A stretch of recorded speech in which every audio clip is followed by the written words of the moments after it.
Welcome back, everyone, and happy Monday. This is Brown Bag Bets, powered by BETSPERTS. We are your daily dose of quick hit handicapping and sports betting picks. I'm Alex Christenson, and joining me, as always, Mr. Andy Molitor. Well, it turns out the weather wasn't as bad as we thought last night, Andy. What'd you think of that game? Yeah, no, in big picture, I was really depressed about the NFL for a while there because I had a Panthers ticket, which was dead from Jump Street.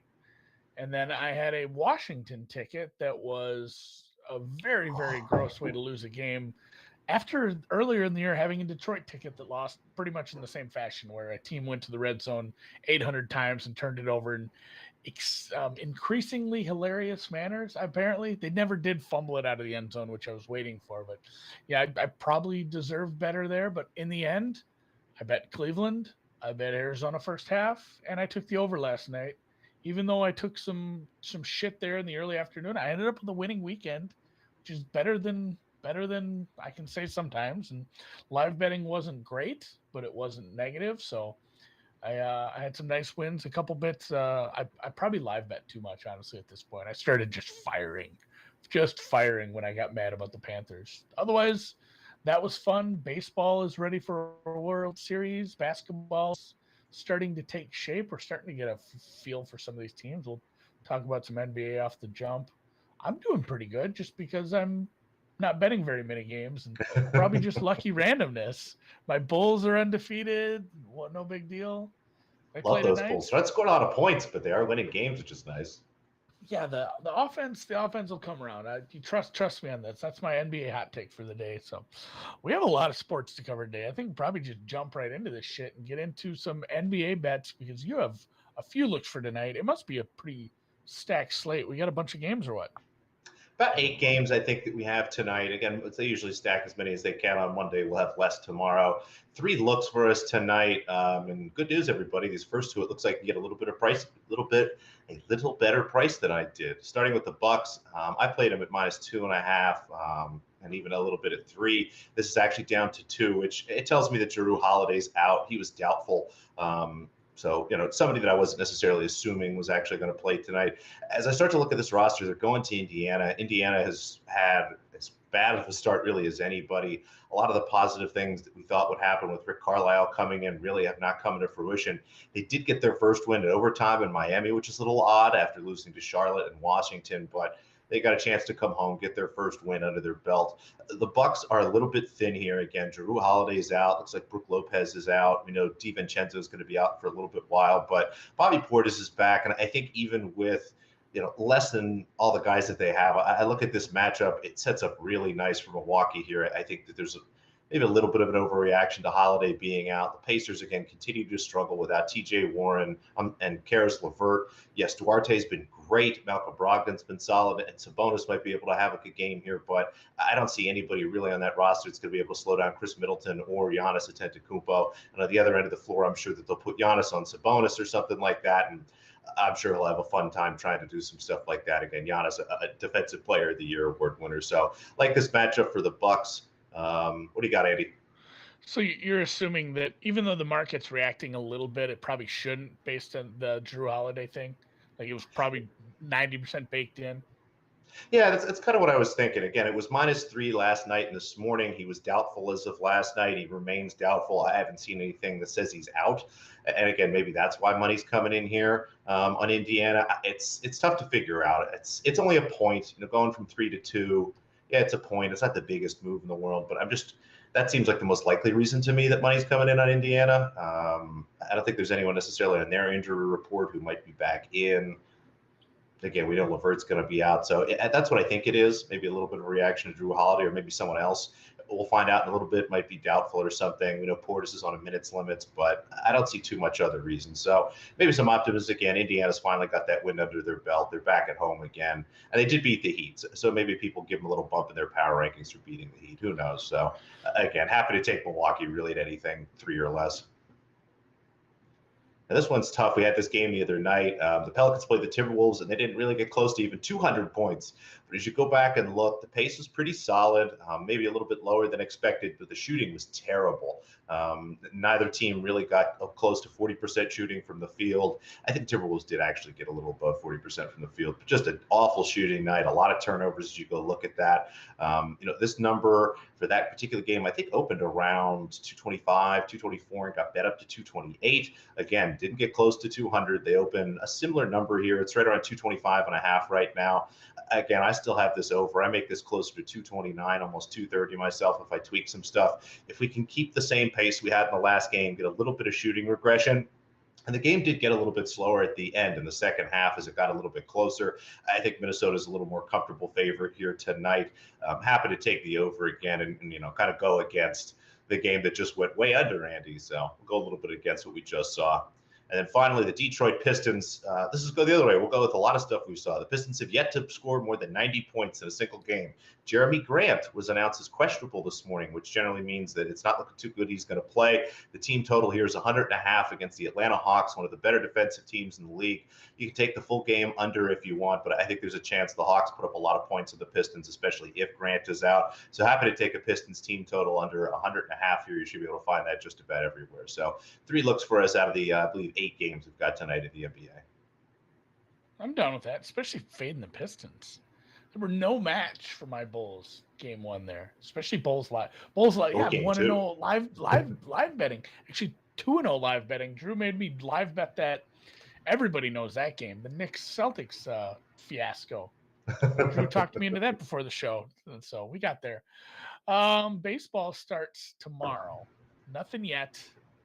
We have a World Series, they're calling it. It'll be a best-of-7 series between the Atlanta Braves and the Houston Astros. The Astros have been there before recently. The Braves, it's been about 20 years. So I will be rooting, cheering, and betting on the Braves. Mostly just because I'm not going to stop taking them as an underdog at this point. It'll be Charlie Steakhouse and the Midnight Frambler Valdez. Is it Frambler Valdez? I'm trying to think. I just know the nicknames. Charlie Morton and Frambler Valdez. We're going to go with Valdez. That sounds pretty close.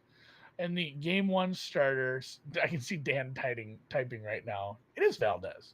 So both of those guys are your day 1 starters for tomorrow night.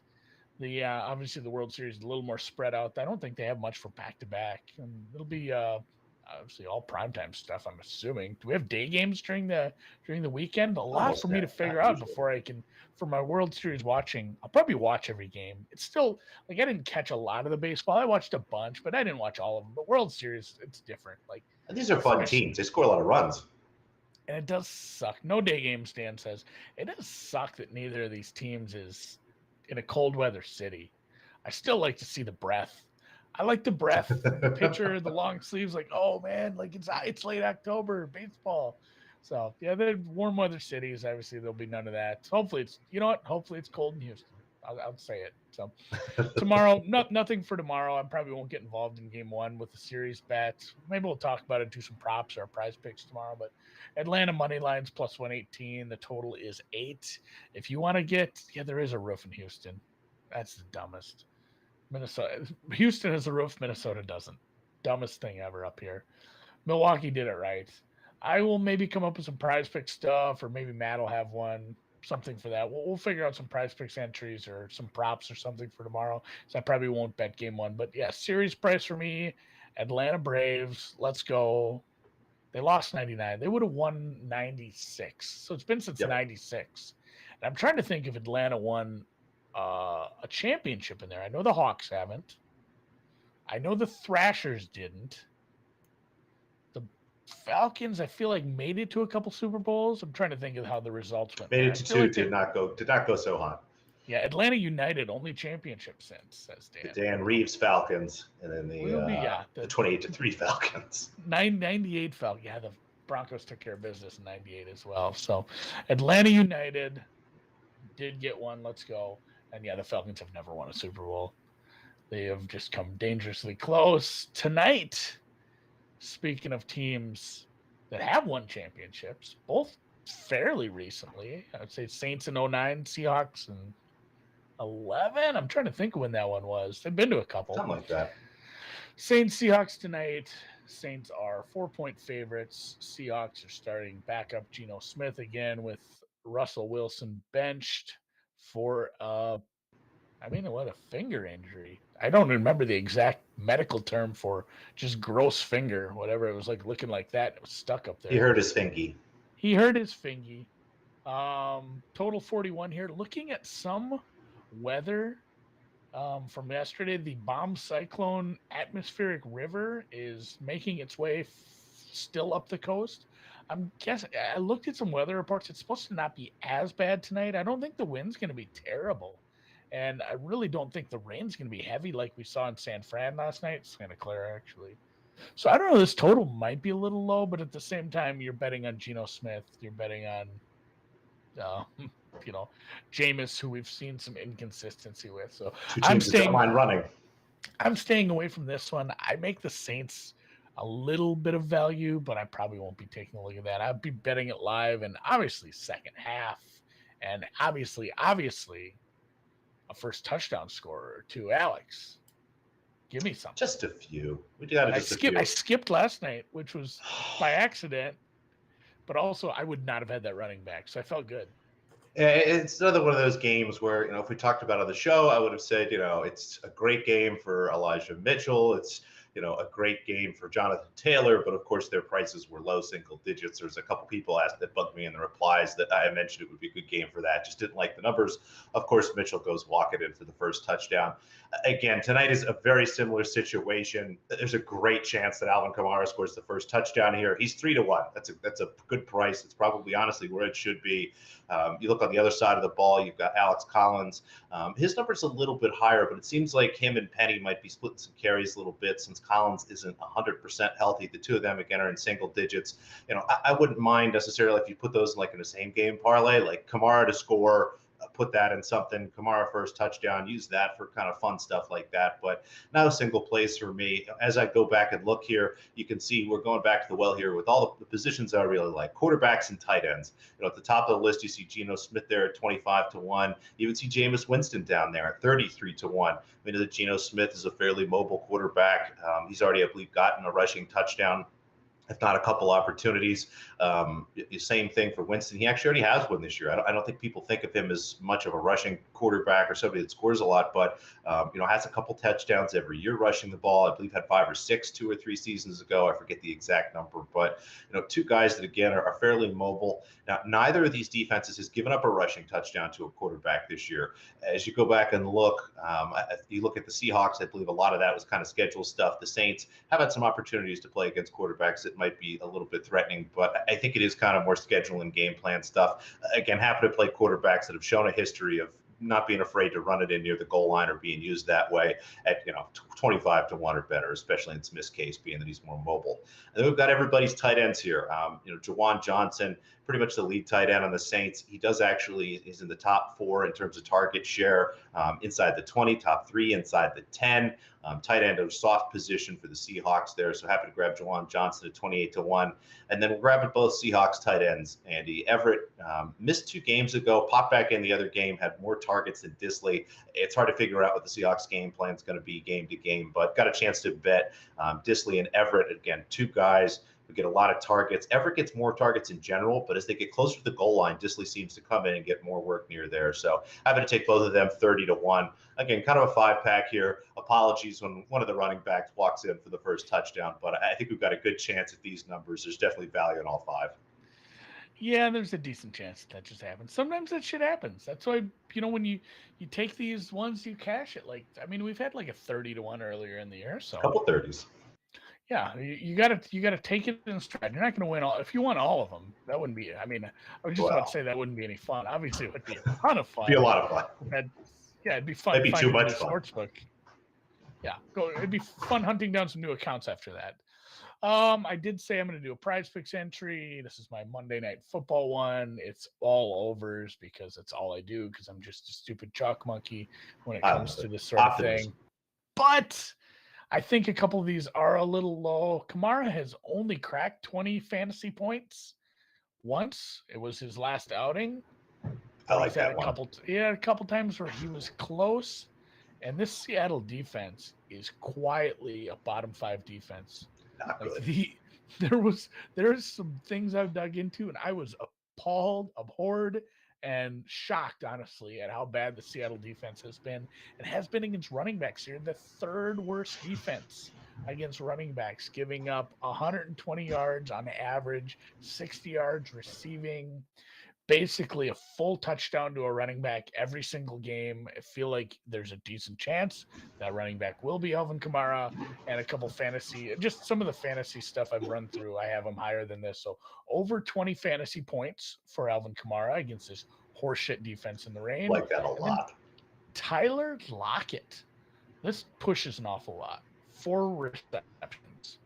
He's another one too. He had 2 receptions last week versus Pittsburgh. Outside of that, it's 8-4-5. I have him right around 4 3/4 for my projection. Just kind of running some things and where I see the distribution of balls going tonight. It's going to be a little weird, obviously, with the backup, and maybe there's a little bit of a goofiness when you throw a backup quarterback in there, but I have him getting at least twice as many targets. So 4 receptions for him, 20 fantasy points for Kamara. Just did a flex play because I forgot to click the power play. So of course this will hit. I think it just pays like 2-1, 3-1 if you put it in a power play. Probably gonna triple or double my money at least tonight. Easy peasy. And I like that you one. can use promo code BBB if you want to get yourself a PrizePicks account on us. A little free money. $100 deposit Little, something to shake it. a little deposit, free money there. They usually have Speaking some of sort free of special. money, free money is me not being able to pronounce this one. I'm going to do it anyway. Give it a shot. Cluj-Napoca. I think it's Is it a hard Napoca, C? but I think you're pretty close. I think it is a hard C. It's in Romania, I believe. All right, I'll let you handle tennis. I'm out on this. That's, again, it's the end of the season. We're kind of got a few things to do here before we get to the WTA finals. Kind of done bigger events for the year. So a smaller tournament here in Cluj-Napoca in Romania. A pretty solid field overall. 2 looks for us. These should both be this afternoon. I believe they start around 12:30 Eastern, so a little after the show gets wrapped up, about 30 minutes or so, maybe a little bit later than that, depending on how those matches go. But we know that with tennis. Potapova, Tomljanovic over 21. Actually played this at -115. We played this up to -120. If you have a 21.5 at less than standard juice, that's probably fine as well. Looking back, the 2 of these women played particularly long matches. If you wanted to do like some first set overs, kind of a ladder like our buddy Snice likes to do there, just take first set over, 9.5, 10.5, 12.5, stuff like that. It's just every time these 2 play, and in general when they play, there's 7-6s, 7-5s all over the place. So happy to take over 21 there. And Marta Kostyuk here. Now this one's a little tough, Andy. She is coming off the unfortunate loss of her dog. Her dog passed away in an unfortunate accident, was hit by a car, devoted her second place trophy to her dog. And I think we'll come out with some motivation here. I like the way that she talked about it. And I think that will be more of a motivating factor than that. Either way, she's playing Bernarda Pera, a tour veteran who frankly kind of stinks. Just generally has had a tough season, is really on the decline. I wonder how much longer we see her at the WTA level. -135 on Kostyuk looks like a ton of value for me. So happy to go with a little positive dog karma and Marta Kostyuk -135.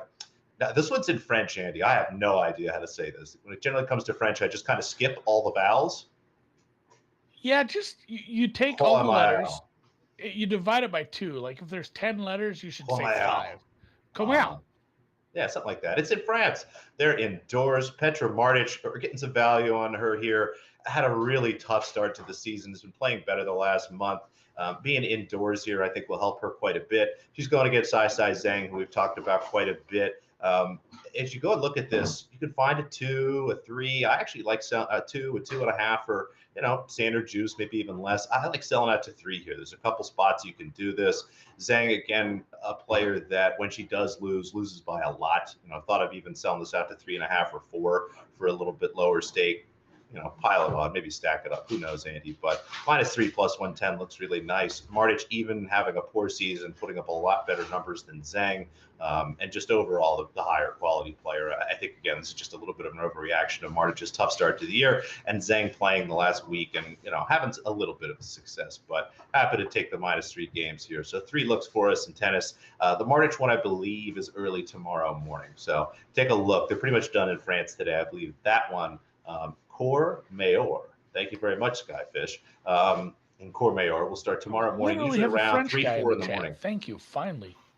That's what we were just trying to fish the French guy out of the chat. I was about to.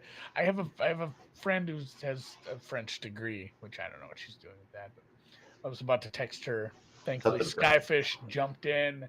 All right. Well, like I said, Prize Picks promo code BBB. I would appreciate any support you could give us by signing up and depositing an account, trying it out. I'm only marginal at it. Maybe you'd be better at it than me. I'm not super good at fantasy stuff ever. So with that, we'll close it for sports today: basketball, baseball, football, and tennis. Hopefully get some winners. We'll check back with you tomorrow. Same time. See you guys.